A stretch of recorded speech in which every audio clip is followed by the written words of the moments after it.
सबको जय मसीह की। मैं आशा करता हूँ कि आप सब लोग अच्छे होंगे। मैं परमेश्वर को धन्यवाद देना चाहूँगा फिर से इस सुंदर मौके के लिए कि मैं फिर से आपके सामने परमेश्वर के वचन के साथ आ सकूं। आइए आज के मनन के लिए निकाले कि हम भजन संहिता 2 साम्स नंबर 2। यहाँ पर ऐसा लगता है परमेश्वर का वचन, परमेश्वर का अभिषिक्त राजा, जाति जाति के लोग क्यों हुल्लड़ मचाते हैं और देश देश के लोग व्यर्थ बातें क्यों सोच रहे हैं। यहोवा और उसके अभिषिक्त के विरुद्ध पृथ्वी के राजा मिलकर और हाकिम आपस में सम्मति करते कहते हैं, आओ हम उनके बंधन तोड़ डालें और उनकी रस्सियों को अपने ऊपर से उतार फेंके। वो जो स्वर्ग में विराजमान है हंसेगा, प्रभु उनको ठट्ठों में उड़ाएगा। तब वह उनसे क्रोध में बातें करेगा और क्रोध में कहकर उन्हें घबरा देगा। मैं तो अपने ठहराए हुए राजा को अपने पवित्र पर्वत सिय्योन की राजगद्दी पर बैठा चुका हूँ। मैं उस वचन का प्रचार करूंगा जो यहोवा ने मुझसे कहा, तू मेरा पुत्र है, आज तू मुझसे उत्पन्न हुआ। मुझसे मांग और मैं जाति जाति के लोगों को तेरी संपत्ति होने के लिए और दूर दूर के देशों को तेरी निज भूमि बनने के लिए दे दूंगा। तू उन्हें लोहे के डंडे से टुकड़े टुकड़े करेगा और और कुम्हार के बर्तन के समान उन्हें चकनाचूर कर डालेगा। इसलिए अब हे राजाओं, बुद्धिमान बनो, हे पृथ्वी के न्यायों, ये उपदेश ग्रहण करो। डरते हुए यहोवा की उपासना करो और कांपते हुए मगन हो। पुत्र को चूमो, ऐसा ना हो कि वह क्रोध करे और तुम मार्ग ही में नष्ट हो जाओ, क्योंकि क्षण भर में उसका क्रोध भड़कने को है। धन्य है वे जिनका भरोसा उस पर है। आए हम दुआ करेंगे। हे हमारे स्वर्ग में विराजमान पिता परमेश्वर, जो विश्वासियों के परमेश्वर है, जो हम सबका राजा, हम सबका परमेश्वर है, प्रभु जी यीशु मसीह के नाम से समय आते हैं, प्रार्थना करते हैं कि तू हमारे हृदय को खोल और हमसे बातें कर प्रभु जी, ताकि हम आपके वचन के अनुसार अपने जीवन को बिताए। हम प्रार्थना करते हैं। धन्यवाद। आगे के समय को आपके हाथ में सौंपते हुए छोटी सी प्रार्थना हमारा उद्धार करते प्रभु यीशु मसीह के नाम से मांगते हैं, आमीन। जब मैं इस प्रचार को तैयार कर रहा था तो मैं ये सोच रहा था कि जब छोटे बच्चे डरते हैं तो वो हमेशा अपने माता पिता का नाम क्यों लेते हैं। मेरा ये मानना है वो इसलिए लेते हैं कि क्योंकि उन्हें पूरे रीति से भरोसा रहता है कि उनके माता पिता ही उन्हें सुरक्षित रख सकते हैं, उनके माता पिता से ही उन्हें सुरक्षा मिलती है। मगर जब हम अपने जीवन में डर जाते हैं, क्योंकि हमारे चारों तरफ जो परिस्थिति है वो डरावनी है, या तो हम आत्मिक रीति से कमजोर हो जाते हैं, तो उस समय हम क्या करते हैं और हमें क्या करना चाहिए। जो भजन मैंने पढ़ा है उस भजन से हम ये सीखेंगे कि हमें वैसे समय में क्या करना चाहिए। तो अगर हम भजन संहिता 2 को पढ़ते हैं तो ये दाऊद के द्वारा लिखा गया है, और प्रेरितों के काम में भी पता चलता है कि ये दाऊद के द्वारा लिखा गया है। प्रेरितों के काम अध्याय 4 उसका 25 और 26 में हम पाते हैं कि ये भजन दाऊद के द्वारा लिखा गया है। अगर हम आयते 1 और 2 को अगर हम पढ़ते हैं तो वहां हम ये पाते हैं कि दाऊद ने उस समय लिखा होगा जब इजरायलियों के चारों तरफ उनके दुश्मन घेरे हुए थे और इस ताक में थे, या तो प्लानिंग कर रहे होंगे कि हम कैसे इजरायलियों के विरुद्ध हम लड़ाई करें और उनके ऊपर हम आक्रमण करें। अगर इजराइल जब भी हम बोलते हैं तो हमें ये नहीं भूलना है कि उस समय जो इजराइल के लोग हैं वो परमेश्वर के नियुक्त लोग हैं। अगर हम नए नियम में पढ़ते हैं तो इज़राइल के लोग ही थे जिन्होंने यीशु मसीह के विरुद्ध, है ना, बातें की और उन्हें क्रूस पर चढ़ा दिया। और यीशु मसीह कौन थे? परमेश्वर के नियुक्त जन थे। जब हम आयत 3 को हम पढ़ते हैं तो वहां पर दाऊद ये बता रहा है कि ये सारे लोग ही है जो ये लोग बोलते हैं कि हम अपने आप को हम फ्री कर दे, अपने आप को हम छुड़ा दे, परमेश्वर से दूर हो जाए। यहाँ पर अगर हम पढ़ते हैं आयत 3 तो यहाँ पर हिंदी अनुवाद में हमें इतने अच्छे से नहीं मिलता है जितने इंग्लिश अनुवाद में मिलता है। वहां पर ये बातें हैं कि ये लोग हैं जो बोलते हैं कि हम परमेश्वर से दूर हो जाएंगे, परमेश्वर से दूर होना चाहते हैं। और बहुत सी बार हमारे जीवन में भी ऐसे होता है कि हम भी ऐसे ही बातें करते हैं कि हमें परमेश्वर से दूर हो जाना चाहिए, हमें मसीह जीवन से दूर हो जाना चाहिए। हम में से कितने हैं जिन्होंने ऐसे कहा है कि हम मसीह जीवन नहीं जी सकते हैं, हम परमेश्वर का अनुसरण नहीं कर सकते हैं। और मेरे जीवन में भी ऐसे ऐसे समय थे जब मैंने भी ऐसे ही कुछ बातों को किया अपने जीवन में कि मुझे बहुत मुश्किल हो रहा है, मैं क्यों ना, है ना, इस काम को छोड़ दूं, मसीह जीवन को छोड़ दूं और दूसरा कार्य करूं। हम ऐसा क्यों सोचते हैं? हम इसलिए ऐसा सोचते हैं क्योंकि बहुत सी बार जो मसीह जीवन है वो बहुत मुश्किल हो जाता है। मसीह जीवन आसान जीवन नहीं है, बहुत मुश्किल जीवन है, क्योंकि हमें बहुत सारे बलिदान करने पड़ते हैं। हमें विश्वास योग्य बनने के लिए हमें संसार की चीजों को छोड़ने की जरूरत होती है, जो कि बहुत सी बार हमारे लिए मुश्किल हो जाता है।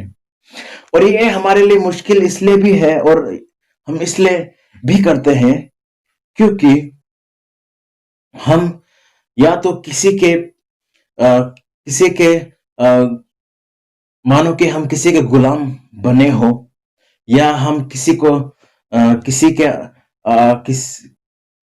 के अंडर में हो, जैसे कि किसी लोगों के अंडर में हो, या ऑर्गेनाइजेशन के अंडर में हो, या गवर्नमेंट के अंडर में हो, या हम अपने जो खुद के जो डिजायर्स हैं, जो हम जिनके प्रति हम ना परमेश्वर को छोड़ देते हैं, वो सारे चीजें बहुत सी बार ऐसा हो जाता है कि हम उन सब के अंडर हम हो जाते हैं, यानी कि हम उन सब के गुलाम हम बन जाते हैं। जैसे दाऊद यहाँ आयत 3 में कह रहा है कि अगर हम सोचते हैं कि हम परमेश्वर से दूर हो जाएंगे, दूर होकर हम फ्री हो जाएंगे, दूर होकर हम अकेले हो जाएंगे, या हमें किसी के अंडर में नहीं रहना पड़ेगा, तो वो गलत बात है। अगर हम ऐसा करते हैं तो हम किसी ना किसी के अंडर में जरूर हम रहेंगे, हम किसी ना किसी के गुलाम हम रहेंगे, या तो हम अपने ही खुद अभिलाषाओं के गुलाम बने रहेंगे, या किसी लोगों के गुलाम हम बने रहेंगे। इसलिए हमें नहीं भूलना है, अगर हमें जीना है, अगर हमें जीवंत मसीह जीवन जीना है, आत्मिक रीति से जीना है, तो हमें परमेश्वर चाहिए, हमें यीशु मसीह की जरूरत है। मानो कि ये ऐसा है कि जैसे कि एक मच्छी, एक फिश जो कि पानी के बिना नहीं जी सकती, एक पेड़ जो कि मिट्टी के बिना नहीं फल सकता, वैसे ही हमारा आत्मिक जीवन है, वैसे ही हमारा जीवन है। हम प्रभु यीशु मसीह के बिना हम जी नहीं सकते हैं। तो इसलिए हमें परमेश्वर की जरूरत है, इसलिए हमें यीशु मसीह की हर एक समय में हमें प्रभु यीशु मसीह की जरूरत है। क्यों? अगर हम आयत 4 को हम पढ़ते हैं तो हम पूरे रीति से हम समझ जाएंगे हमें क्यों प्रभु यीशु मसीह की जरूरत है, क्यों परमेश्वर की जरूरत है। क्योंकि आयत 4 ये हमें समझाती है कि जो सच्चा, जो आत्मिक सामर्थ और शक्ति जो हमें मिलता है वो प्रभु यीशु मसीह से मिलती है, परमेश्वर से हमें मिलती है। अगर हम वहां पर पढ़ते हैं तो वहां पर लिखा है कि परमेश्वर हंसते हैं इन सारे लोगों के ऊपर। परमेश्वर इन सारे लोगों के ऊपर इसलिए नहीं हंस रहे हैं क्योंकि वो परमेश्वर के विरुद्ध है। परमेश्वर उन लोगों के उन लोगों के विरुद्ध इसलिए हंस रहे हैं क्योंकि परमेश्वर उनके बातों को देख रहे हैं कि वो कैसे असमंजसता में पड़े हुए हैं। वो सोच रहे हैं कि वो लोग सोच रहे हैं कि हम सामर्थ्यशाली हैं, इसलिए हमें परमेश्वर की जरूरत नहीं है। हम अपने सामर्थ्य में ही हम निर्भर हैं, हमें परमेश्वर की जरूरत नहीं है। जो यहाँ पर लिखा है कि परमेश्वर उनके ऊपर हंस रहे हैं, वो मानो कि ऐसी बात है जैसे एक पिता अपने बच्चे के ऊपर हंसता है। जब वो बच्चा अपने पिताजी से है ना ताकत लगाता है, लड़ने की कोशिश करता है मजाक मजाक में, तो पिताजी उसके ऊपर हंसता है।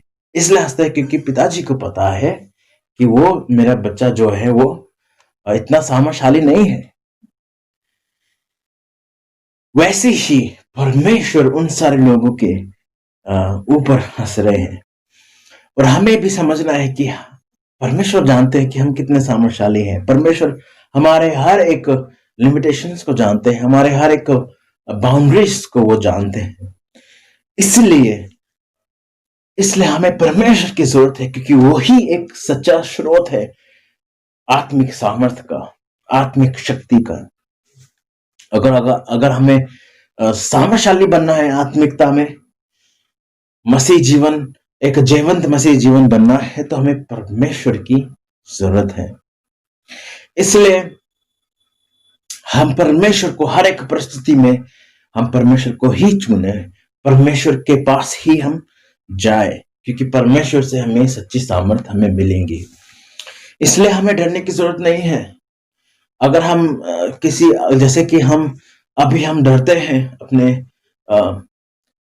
जो हमारे चारों तरफ जो सिचुएशन है, ना केवल बीमारी का बल्कि लड़ाई का भी एक सिचुएशन है जिससे हम डर सकते हैं। हमें डरने की जरूरत नहीं है क्योंकि परमेश्वर हमारे साथ है। हमें परमेश्वर के सामर्थ्य के ऊपर विश्वास है, तो हमें किसी बात से हमें डरने की जरूरत नहीं है।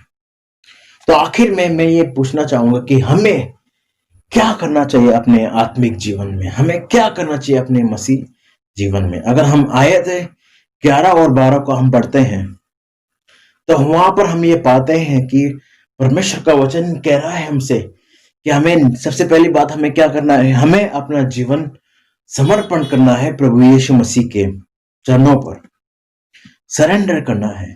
हमें हर एक बातों को परमेश्वर के ऊपर, परमेश्वर के सामर्थ्य के ऊपर हमें सौंप देना है। क्यों सौंपना है? क्योंकि परमेश्वर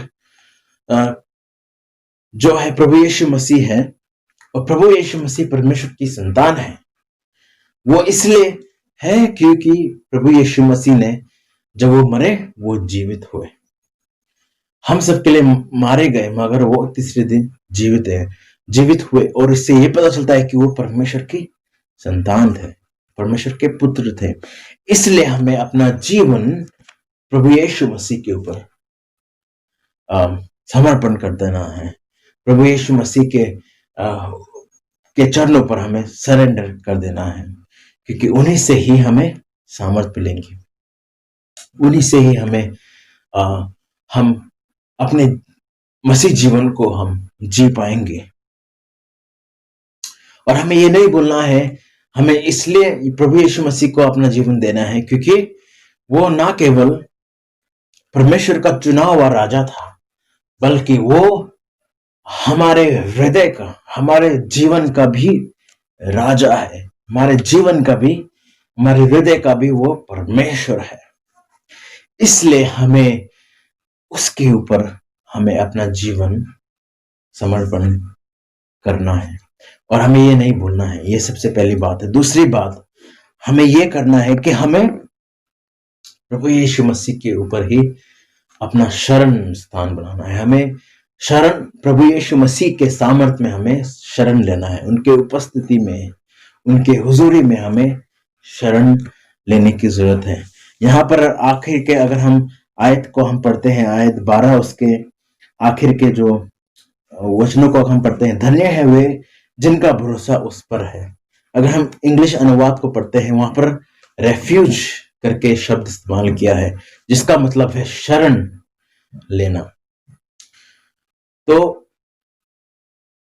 हमें क्या करना है? दूसरी बात, हमें परमेश्वर के, प्रभु यीशु मसीह के हुजूरी में, परमेश्वर के प्रभु यीशु मसीह के सामर्थ में हमें शरण लेने की जरूरत है। क्यों? क्योंकि वो हमारे लिए मारा गया, मगर तीसरे दिन वो जीवित हुआ। बहुत से लोग आए इस दुनिया में, बहुत से ऐसे अगुए आए हैं जो अपने आप को सामर्थशाली करके ठहराने लगे, मगर वो मर के क्या वो जीवित हुए? नहीं, केवल प्रभु यीशु मसीह ही जीवित है। इसलिए हमें उस जीवित परमेश्वर के ऊपर अपनी आस लगाने की जरूरत, और हमें उसके ऊपर उसमें शरण लेने की इसलिए भी जरूरत है क्योंकि वो हमसे प्रेम करते हैं, और वो दुनिया के अंत तक, दुनिया के जब तक हमारे अंत ना होगी, वो हमारे साथ रहेंगे, क्योंकि उन्होंने हमारे साथ प्रतिज्ञा की है। वही हमारा सच्चा उद्धार करता है, जैसे हमें उद्धार मिलता है। वही हमारा सच्चा रखवाला है, जिससे हमें सच्ची सुरक्षा हमें मिलती है।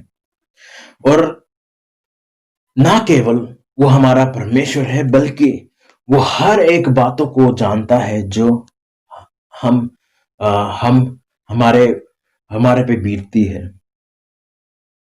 क्योंकि प्रभु यीशु मसीह ने उन सारे दर्द, उन सारे परिस्थितियों का सामना किया है जिनका आज हम सामना करते हैं, जिनके वजह से हम विश्वास में कमजोर हो जाते हैं। इसलिए हमें नहीं भूलना है कि प्रभु यीशु मसीह हर एक बातों को जानते हैं। इसलिए हमें हर वक्त अपना जीवन समर्पण करने की जरूरत है। ये ना केवल उन लोगों के लिए है जो प्रभु यीशु मसीह को नहीं जानते हैं, बल्कि हम लोगों के लिए भी है जो मसीह लोग हैं। क्योंकि बहुत सी बार हम प्रभु यीशु मसीह को जीवन नहीं दे सकते हैं। बहुत सी बार ऐसा हो जाता है कि हम कमजोर हो जाते हैं। इसलिए हमें समझना है कि हर एक दिन, हर एक समय में हमें प्रभु यीशु मसीह को अपना जीवन समर्पण करना है, और उसी के ऊपर हमें भरोसा करना है, क्योंकि उसी से हमें शरण स्थान मिलती है। मैं आशा करता हूं कि जरूर परमेश्वर ने आप लोग से बातें की होंगी। इसलिए आए हम हर एक परिस्थितियों में परमेश्वर के ऊपर विश्वास करें, प्रभु यीशु मसीह के ऊपर विश्वास करें, क्योंकि उसी से हमें सच्ची सामर्थ मिलती है। उसी से हम एक जयवंत मसीह हम बन सकेंगे। धन्यवाद। सबको जय मसीह की।